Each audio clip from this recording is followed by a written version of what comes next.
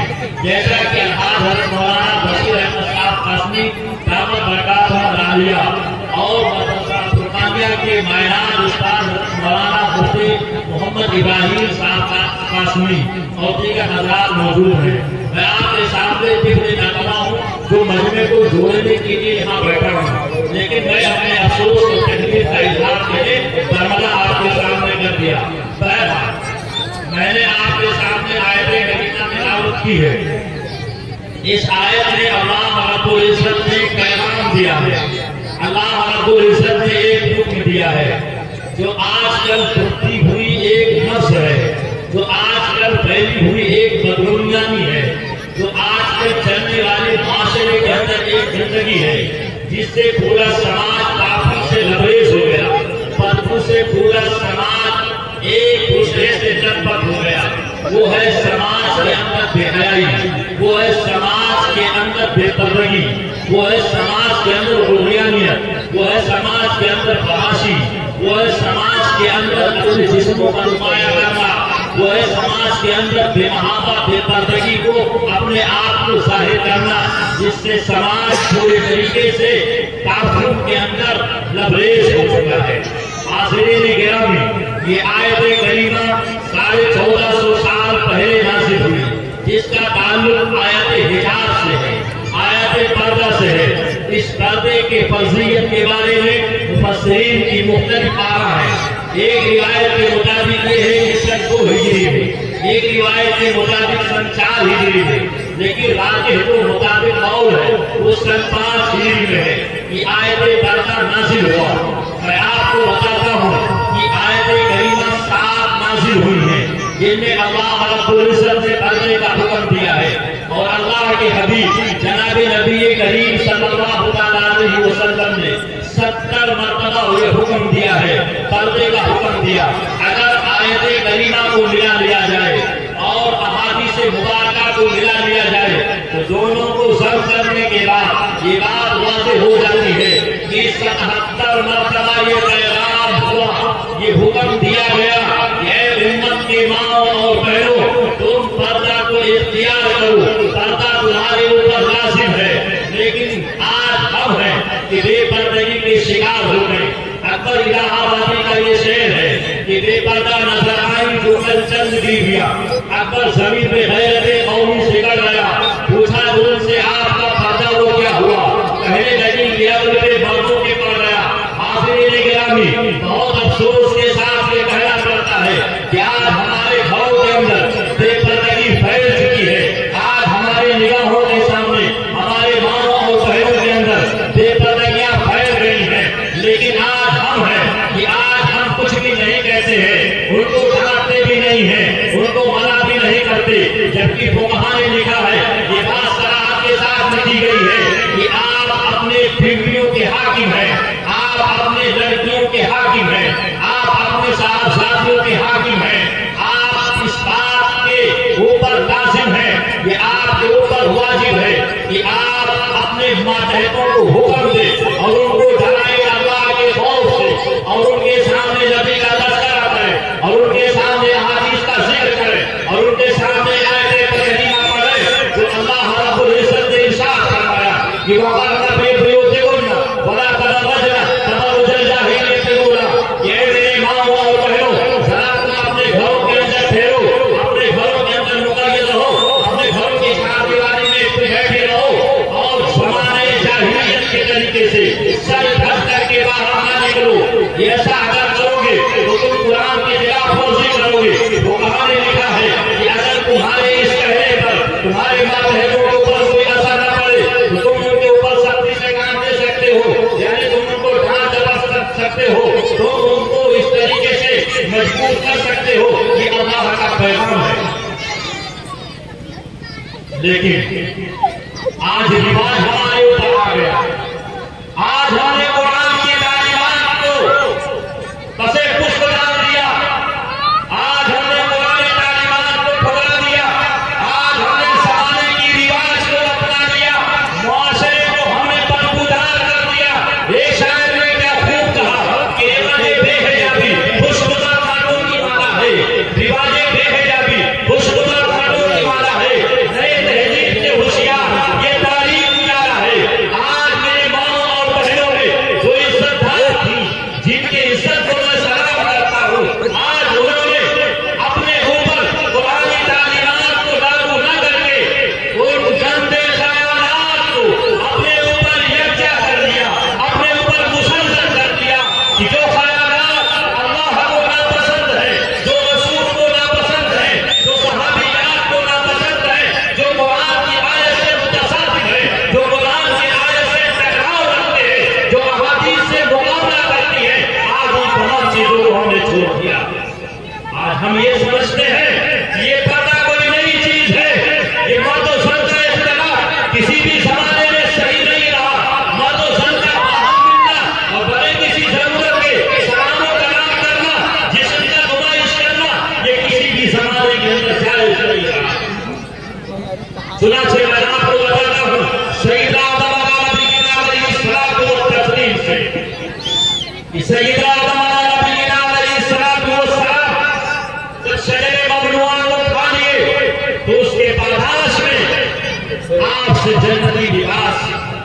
छिन गया। कुरान कहता है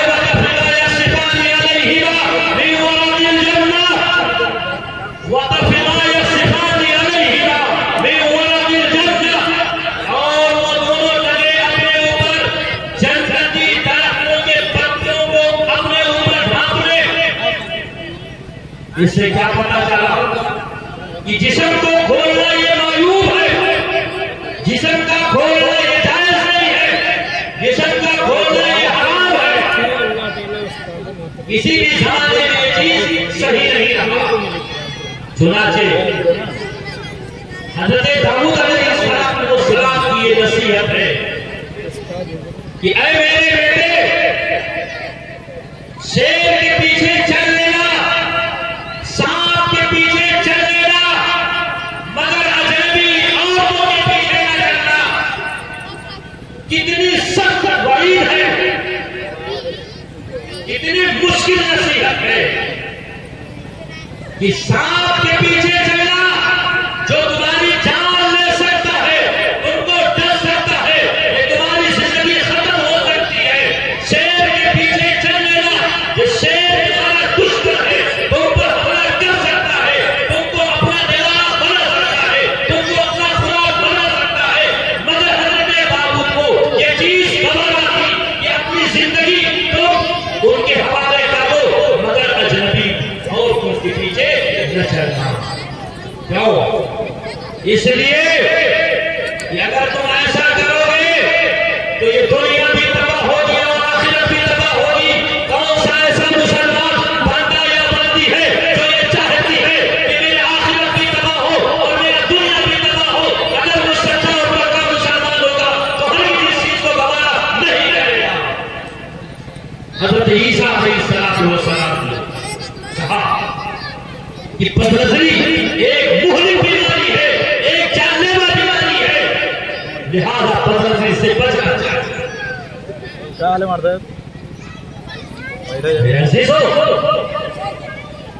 कितनी खतरनाक ये चीज है, लेकिन आज का ये मौसम पूरे तरीके से इस बदबूदार गुनाह के अंदर मुसल्लत हो गया है। आज हमारी माएं और बहनें सहाबियात से भी ज्यादा पाक है। आज हमारी माँ और बहनों का ईमान सहाबियात के ईमान से भी ज्यादा मजबूत है, ज्यादा अक़वा है, ज्यादा तरोताजा है। क्या उनके अंदर खौफ इलाही ज्यादा है? ऐसा हरगिज़ नहीं है। इसलिए कि अल्लाह के हबीब ने इरशाद फरमाया कि खैरुल कुरूनि क़र्नी सुम्मा अल्लज़ीना यलूनहुम सुम्मा अल्लज़ीना यलूनहुम। फिर भी तालीम क्या है? तालीम यह है कि हज़रत अस्मा बिन्त अबी बकर रज़ियल्लाहु तआला अन्हा आपकी खिदमत में आई और आपने पानी लिबास इस्तेमाल किया। कुर्बान जाइए सल्लल्लाहु अलैहि वसल्लम पर कि आपने बयान फरमाया कि अस्मा, इस तरीके से लिबास का इस्तेमाल करना ये ठीक और दुरुस्त नहीं है कि जब बच्ची बालिग हो जाए और उस उम्र को पहुंच जाए जहां इस्लाम के अहकामात उसके ऊपर जारी हो जाते हो, तो फिर चाहिए कि वो इस तरीके से लिबास न इस्तेमाल करे। इस तरीके से लिबास का इस्तेमाल करना ये हराम है। हज़रत उम्मे सलमा रज़ियल्लाहु तआला अन्हा, हज़रत उम्मे मैमूना रज़ियल्लाहु तआला अन्हा आप सल्लल्लाहु अलैहि वसल्लम की खिदमत में है, उम्महातुल मोमिनीन है।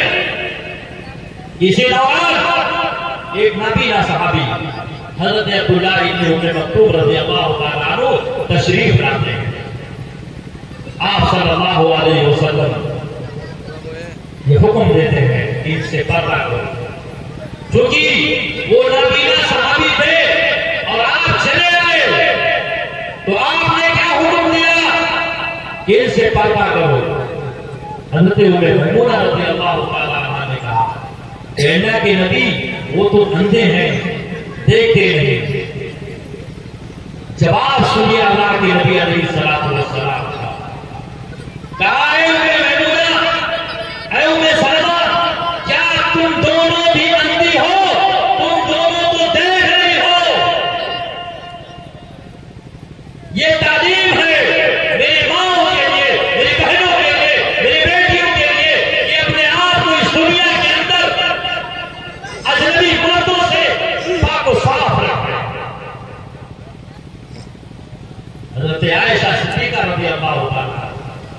मैंने आपके सामने मुस्लिम शरीफ की एक रिवायत पढ़ी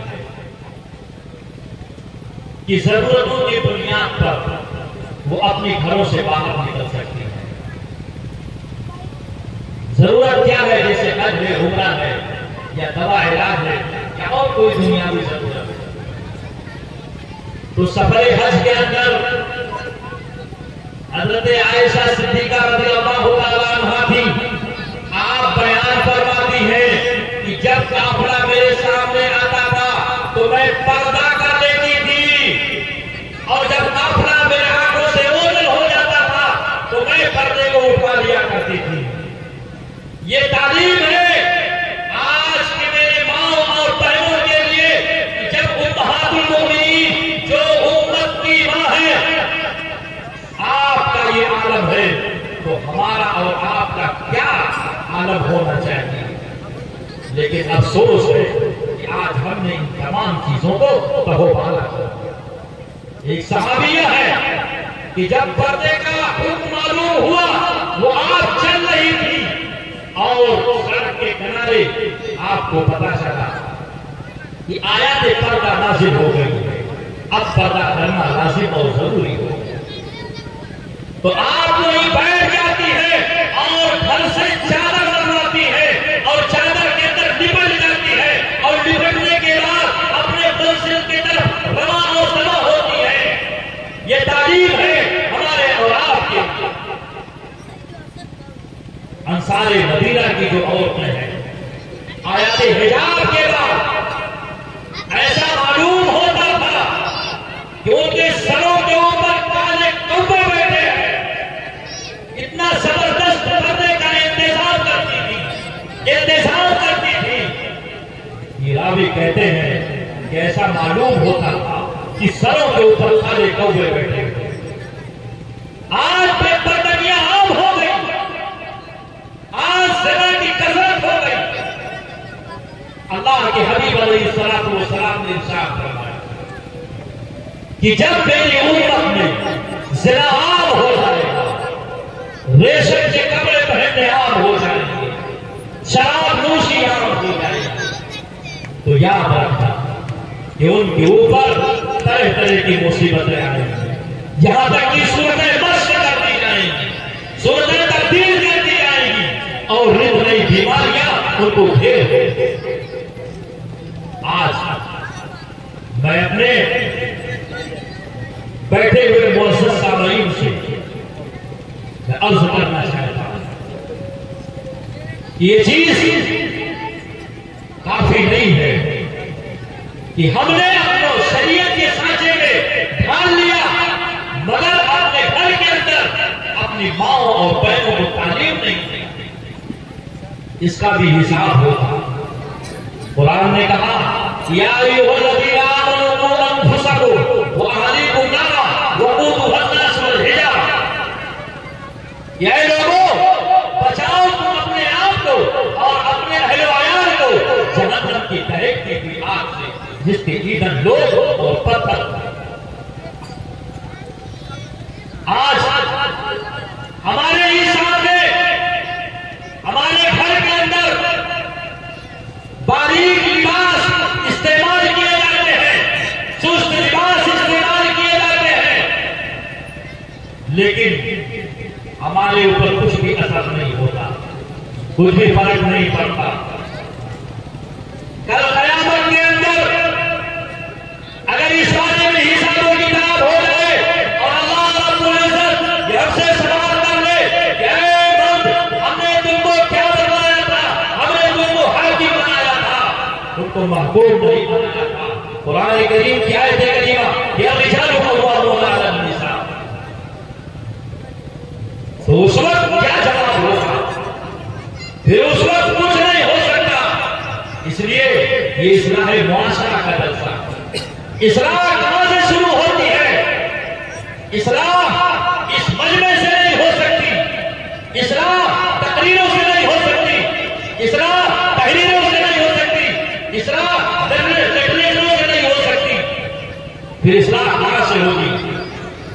याद करिए और ये नियत कीजिए, ये कष्ट कीजिए और ये तैयार कीजिए कि हमें अपने घरों के अंदर इस्लामी तालीमात को आम करना है और पर्दा जैसे अजीम नेमत को चकनाचूर होने से बचाना है और अपने माओ और बहनों को इस बात का इंतजाम करवाना है कि पर्दे को किसी भी हालत के अंदर नहीं छोड़ना, तब जाकर के इस्लाह हो सकता है। अफसोस है कि अइम्मा अरबा में से किसी के यहां भी बेपर्दगी जायज नहीं है, यहां तक कि चेहरे का खोलना भी जायज नहीं है। हजरत इमाम शाफी रहमतुल्लाह अलैह, हजरत इमाम मालिक रहमतुल्लाह अलैह, हजरत इमाम अहमद बिन हंबल रहमतुल्लाह अलैह यही में सलासा कहते हैं कि किसी भी सूरत के अंदर औरतों के लिए जायज नहीं है कि वो अपने चेहरे को खोल करके चले। मगर हजरत इमाम आज़म अबू हनीफा रहमतुल्लाह अलैह का यह मसलक है कि अगर फितने का खौफ ना हो, अगर परिंदों का खौफ ना हो, अगर जानियों का खौफ ना हो, अगर दीन के डाकुओं का खौफ ना हो, अगर दीन के मुद्दाओं तरीक का खौफ ना हो, तो फिर ऐसी सूरत के अंदर और का चेहरा खोल सकती है। मगर ये बताइए, क्या ये फितने का दौर नहीं है? इस दौर के अंदर फितनों की आंधियां चलती है, फितनों के सैलाब चलते हैं, हर तरफ फितनों के पहाड़ नजर आते हैं। ये लैलो नहार के अंदर गुनाह किए जाते हैं, बड़े धड़ल्ले के साथ किए जाते हैं, अल्लाह का खौफ नहीं किया जाता, हर जगह गुनाह किया जाता है। हमें इस बात का भी खौफ नहीं है कि क़यामत का दिन है, हमें इस बात का भी खौफ नहीं है कि ये सभी गवाही देगी, हमें इस बात का भी खौफ नहीं है कि हमारे आका गवाही देंगे, हमें इस बात का भी खौफ नहीं है कि रिश्ता हमारे लिए तैयार हो रहा है। इन तमाम बातों से बारातर होकर के हम अपने नफसानी ख्वाहिशात को पूरा करने के लिए शैतानी जाल का निवाला पैदा करके हम इंसानी तरीकों की शक्ल से अपने नफसानी ख्वाहिशात की तकमील कर रहे हैं। फिर बताइए, इस दौर के अंदर कहां जायज होगा? कतान मतान जायज नहीं है। और याद रखो कि जिस औरत ने इस काम को अंजाम दिया, अपने बाल को खोला या अपने जिस्मों को नुमाइश की, वो जन्नत तो क्या, जन्नत की खुशबू भी नहीं पा सकती है। और वो औरतें जो बाजारों में चलती हैं बगैर किसी शदीद जरूरत के अपने बालों को खोले रखती है, अपने बालों की नुमाइश करती है। याद रखें कि ऐसी औरतों को जहन्नम के अंदर दर्दनाक अज़ाब दिया जाएगा। ऐ लोगों, डरो तुम अल्लाह के अज़ाब से। ये दुनिया की तकलीफ नहीं है कि जहां इलाज से बच सकते हो, जहां अस्पतालों से बच सकते हो, वो तो अल्लाह का अज़ाब है। वो कौन सा अज़ाब है? वो अज़ाब ये है कि मेरी माँ और बहनों, इस दुनिया के अंदर हमेशा नहीं रहना है। याद रखो, ये दुनिया फानी है, हर शे फानी है, सिर्फ एक ज़ात है जो वहदहू ला शरीक है, वो ला फानी है, बल्कि सारी चीजें फानी है। सबके ऊपर मौत आएगी। क्या ऐसा मुमकिन है कि इस मजमे के अंदर बैठा हुआ कोई भी फर्द बचर, कोई भी इंसान, कोई भी औरत, क्या इस बात का वो दावा कर सकती है कि मेरी उम्र 150 साल तक होगी, मैं 150 सालों तक जिंदा रहूंगी? ऐसा हरगिज़ वो दावा नहीं कर सकती। अगर कोई ऐसा दावा करता है या करती है तो वो दावा बेबुनियाद है। भाई आपको हम हजरात मेरा दिल आ चुकी थी कि खाने का प्रोग्राम इंशाअल्लाह अब जैसे कि खत्म होने के बाद होगा, इसलिए आप हजरात परेशान बिल्कुल ना हो और न उधर जाने की कोशिश करें। इसलिए गाँव के भी तमाम अहबाब से गुजारिश है तो इनके भी खाने का नज़्म है। एक मरतबा शरीफ पढ़ लीजिए।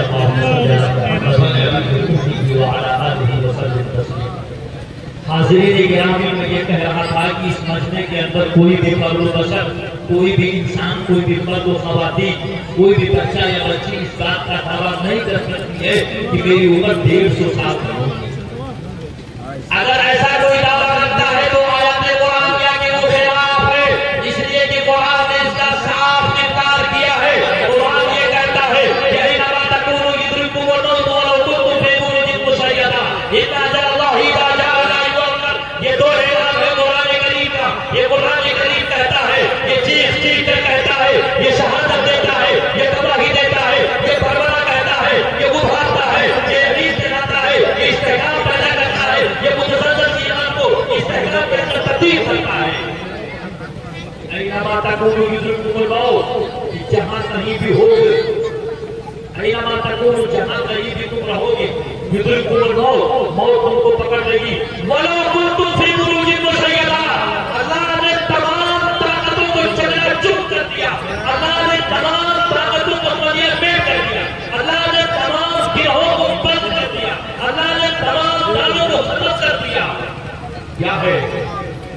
बेशक मौत अपने वक्त को मुकर्रर पर आ जाए, एक सेकंड भी इधर उधर नहीं।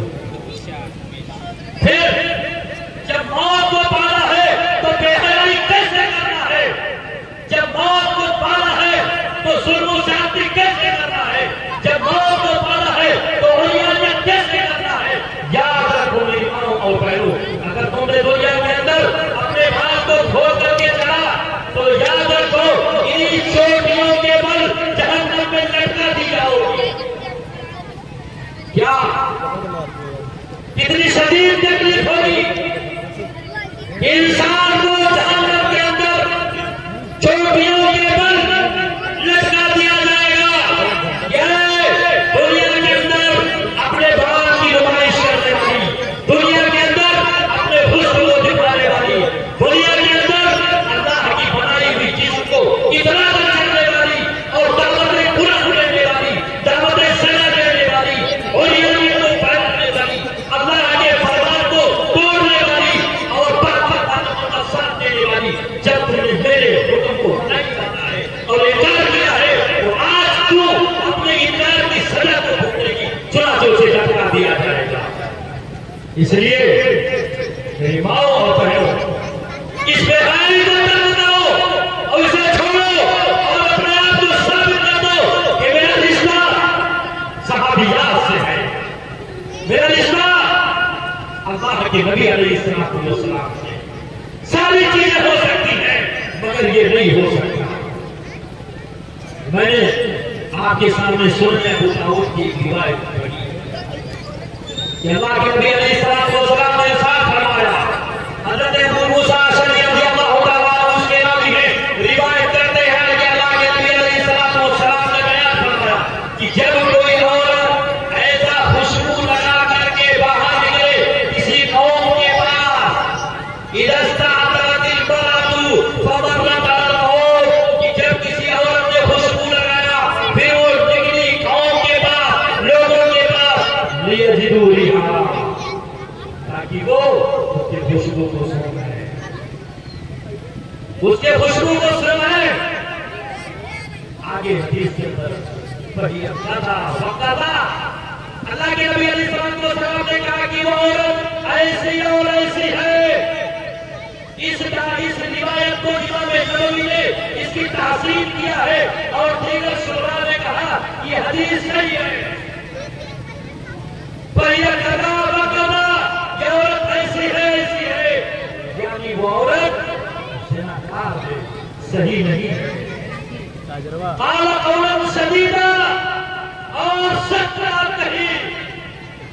आज अफसोस है कि अपने हुस्न का नुमाइश करते हैं, बाजारों के अंदर, दुकानों पर राहगीरों को अपने तरफ मायल करने के लिए खुशबुओं का इस्तेमाल किया जाता है। ऐ मेरी माओ और बहनों, आपके आवाज को भी ये कहा गया बिना जरूरत आवाज भी आप ना निकालें। यही तो वजह है अज़ान को देना और जोर से तिलावत कुरान करीम करना भी को माने मना किया, लेकिन हम बिना जरूरत बगैर किसी शदीद एहतियात और जरूरत के बेवहावा हम एक दूसरों से मिलते हैं, एक दूसरों के आगे पीछे चलते हैं। मैं अपने मर्द हज़रात से भी कहता हूं कि अगर रास्ते के अंदर भी इस तरीके से हमारी माओ और बहनों का काफिला जा रहा हो तो हमें नहीं देखना चाहिए। अगर एक मरतबा पहली निगाह पड़ गई तो उसको ये है कि भले किसी इरादे के अंदर पड़ गया तो है ऐसी हंसक ठीक है, वो ठीक है, लेकिन अगर इरादा करके डाला गया तो वो जायज नहीं है। और हमें ये चाहिए कि हम उन काफिलों को देख करके रुक जाए, उनके साथ न चले या उनसे आगे हो जाए। ये सुन्नत मूसा है, हज़रत मूसा नबी के अलैहिस्सलाम जब उनके मिस्र से गए और आप मदीना पहुंच गए। एक कुएं के पास पहुंचते हैं, कौम की बकरियां होती है और वहां पर कुछ मर्द हजरात होते हैं। शोएब अलैहिस्सलाम की दो साहबजादियां भी होती हैं। लोग अपने बकरियों को पानी पिलाते हैं। ये दो बच्चियां एक किनारे खड़ी रहती है। हजरत मूसा नबी की अलैहिस्सलाम देखते हैं ये दो बच्चियां बाहर खड़ी हुई है, दूर पर खड़ी हुई है। जब गांव के लोग चले जाते हैं तो जो तलछट पका रहता है वो खींच करके अपनी बकरियों को खिलाते हैं। बहरहाल वाकया तवील है, मुझे वाकये में नहीं जाना है, सिर्फ एक चीज को बयान करना है। वो दोनों बच्चियां जाती हैं और अपने वालिद जो वक्त के नबी हैं हज़रत शोएब अलैहिस्सलाम इस वाक़े का जिक्र करते हैं। चुना से उजरत के लिए, मजदूरी के लिए हज़रत मूसा नबी के अलैहिस्सलाम को बुलाया। हज़रत मूसा नबी अलैहिस्सलाम